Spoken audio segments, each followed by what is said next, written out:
All right, so direct mail. Let's talk about it. We got two here. Of course, farm a neighborhood. But I'm going to give you some highlights on farm a neighborhood. That's a no-brainer. You heard me mention earlier today where people struggle with farming is they try to do the least amount of effort to make farming effective. To do an effective farm, you have to have a couple of components here. Number one is you have to dial in and be very, very clear on the amount of houses you're going to target to the point where it's obsession. So if you're going to start with 300 homes, you're going to look at it and say, okay, I'm going to convert 10% of these 300 homes that I'm marketing to every single year. That means that when I mail to these 300 homes, I need to know who owns them, who they are, what mail I'm sending, or obviously what mail I'm sending to them, what their interests are, if they've ever responded to me, have I door knocked them, have I phone called them, have I done a community event with them, have I done any of these things? The only way a farm works is you have to be living inside of that farm, and then you have to make it personal. So you heard me say earlier, a letter from the heart, or any way that you can connect with them directly to let them know that you're a human, you love this neighborhood, whether you live in it or not, you love this community, and you're here to be able to support them in anything they need about this area or questions about it. Direct mail, of course, has an expense to it. So you've got to make sure that you're in a position to be able to spend that kind of money. And then you also have to remember that there's two ways to win at direct mail. It's either massive repetition, so you're going to go quantity, or you're going to go super high-end quality.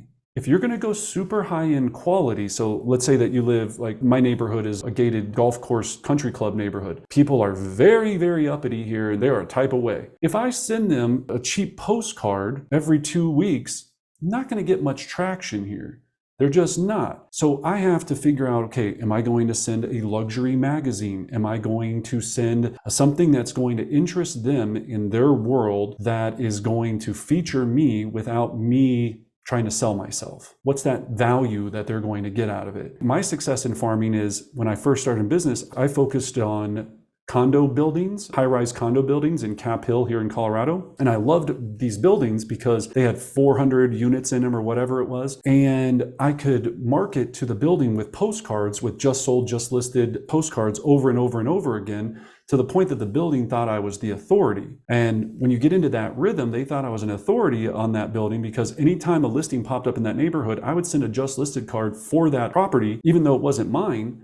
And so after a while, they kept seeing just listed, under contract, sold, my logo, my name. And now again, check with your local broker. You can't steal the photos from the other property. You can put the address. If you get permission from the other agent, you can put the photos of their property or whatever it is, but get permission of what you're doing.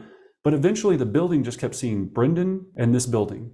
Listed, active, closed. Listed, active, closed. I brainwashed the building into thinking I'm the expert. So then, of course, I started getting calls to come look at their unit and sell their unit. Then I would sell that unit. Then it really was the unit that I sold. Then I could talk in education about it. So if you're new to farming, I love high-rise buildings. I love especially older high-rise buildings because you can have control over it.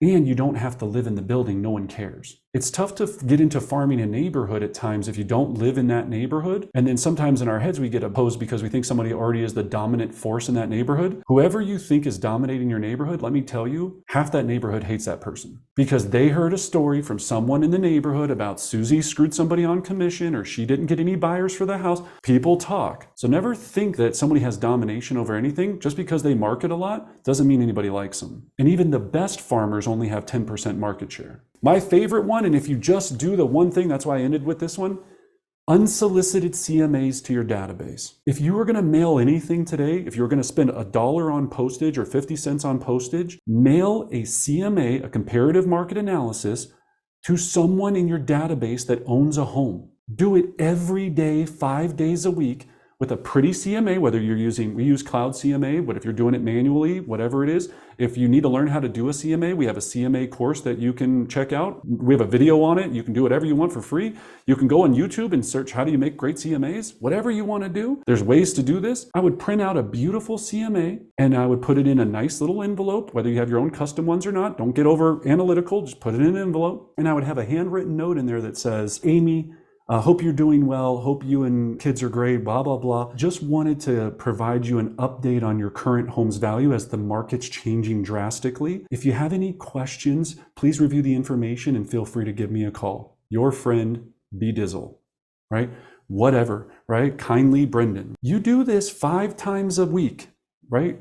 So you're sending out 20 CMAs a month. I'm going to guarantee it produces you 2 listings a month every month for the rest of your life. Biggest challenge, you won't do it because it takes work, takes time, it takes effort.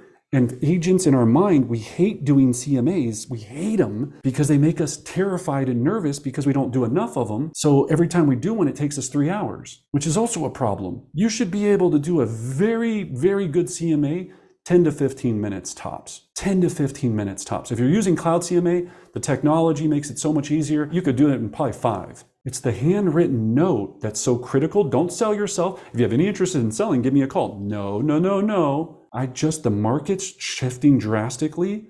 I just wanted to make sure that you had the most recent information. Call me if you have any questions. Consultant hat, not salesperson hat. The market has changed the most dramatically in the last 6 months that we've seen in the last 13 years. It is critical to make sure that your sellers know this information, because when they see the graphs going, pew, or in other markets, it might be going the other way, or it might be flat in certain markets. They're going to go, wow.